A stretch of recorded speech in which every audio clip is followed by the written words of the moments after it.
সারাদিন রোজা রাখার পরে ইফতারিতে এরকম একটি ডেজার্ট কে না খেতে চাইবে। কলিজা ঠান্ডা করা এবং হেলদি একটি ডেজার্ট নিয়ে চলে আসলাম। সুপ্রিয় দর্শক, আসসালামু আলাইকুম। আজকে আমি তৈরি করে দেখাবো কমলা আর দুধ দিয়ে খুব মিষ্টি একটি ডেজার্ট তৈরি করে দেখাবো। আর এটা কিন্তু খেতে অসম্ভব মজার হয়।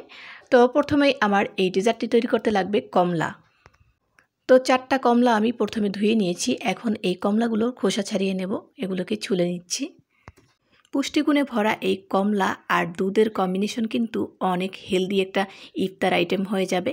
তো তোমরা যদি হেলদি কোনো ইফতার আইটেম চাও তাহলে কিন্তু এই ডেজার্টটি তৈরি করে নিতে পারো। আমি একটা ছাকনার উপরে কিন্তু এটা ছেঁকে নিচ্ছি একসাথে, আর একসাথে রসগুলোকে বের করে নিচ্ছি। তাহলে কিন্তু আর বাড়তি ঝামেলা নেই ছাকাছাকির, একসাথে এটা করে নিচ্ছি।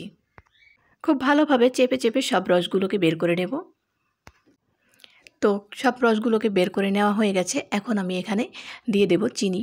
তো আমি এখানে 3 চামচ পরিমাণের চিনি দিয়ে দেব।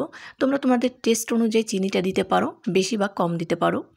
তো আমি এখানে 3 চামচ পরিমাণ দিয়ে দিলাম, তাতেই হবে, যেহেতু কমলাটা এমনিতেই মিষ্টি। আর এখানে আগার আগার পাউডার দিয়ে দেব।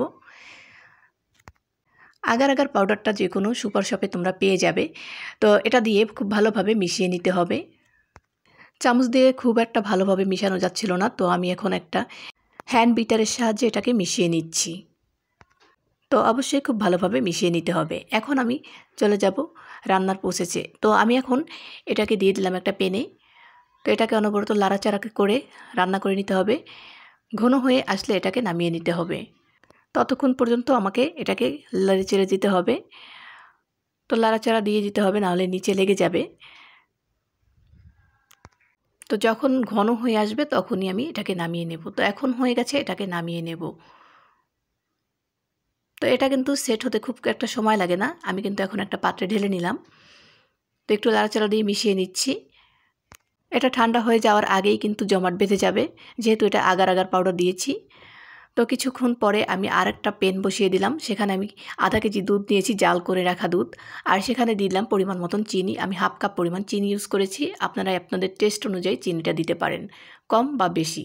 এখানে কর্নফ্লাওয়ার 2 চামচ দিয়েছি আমি। তো কর্নফ্লাওয়ার 2 চামচ দেওয়ার পরে আমি কিন্তু খুব ভালোভাবে এটাকে মিশিয়ে নেব, তারপর চুলাটা অন করব। তো এখন অনবরত নেড়েচেড়ে এটাকে আমি ঘন করে নেব।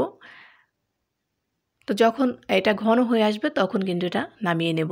তো এখনও এটা আরও কিছুক্ষণ লাগবে। তো কিছুক্ষণ পরে এটা দেখো অনেকটা ঘন হয়ে এসেছে। এখন কিন্তু আমি এটাকে নামিয়ে নেব। খুব বেশি জাল করতে হবে না, কারণ এখানে কর্নফ্লাওয়ার দেওয়া, অল্প সময়ের মধ্যে ঘন হয়ে যাবে। তো এখন দেখো জেলটা কিন্তু এখন একদম জমাট বেঁধে গেছে। যে কমলার এইটা রেখেছিলাম রসটা, সেটা কিন্তু এখন একদম জমাট বেঁধে গেছে। এখন আমি কেটে নিয়েছি ছুরির সাহায্যে, ছোট ছোট টুকরো করে নিলাম, দেখতে অনেক সুন্দর লাগছে। এখন সে জাল করা দুধটা আমি এখানে দিয়ে দেব। তো এটা একটু ঠান্ডা হয়ে গেলে নর্মাল ফ্রিজে 1 ঘন্টার মতন রেখে দেব। তাহলে কিন্তু একদম ঠান্ডা ঠান্ডা ডেজার্টটা পরিবেশন করা যাবে। তো ইফতারের আগে এটা 1 ঘন্টা আগে বানিয়ে রাখলেই হবে। এই ডেজার্টটি কিন্তু অনেকেই মনে করে পুডিং, কিন্তু এটা একদমই পুডিং না। এটা খেতে কিন্তু পুডিংয়ের চেয়ে ডাবল মজার হয়।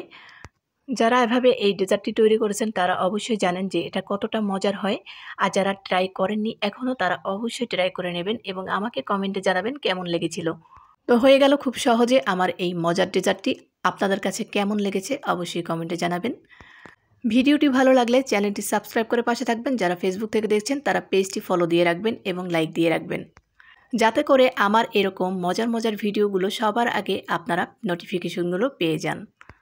আজকের মতন চলে যাচ্ছি, দেখা হবে নেক্সট কোনো ভিডিওতে। ততক্ষণ সবাই সুস্থ থাকুন, ভালো থাকুন। আল্লাহ হাফেজ, আসসালামু আলাইকুম।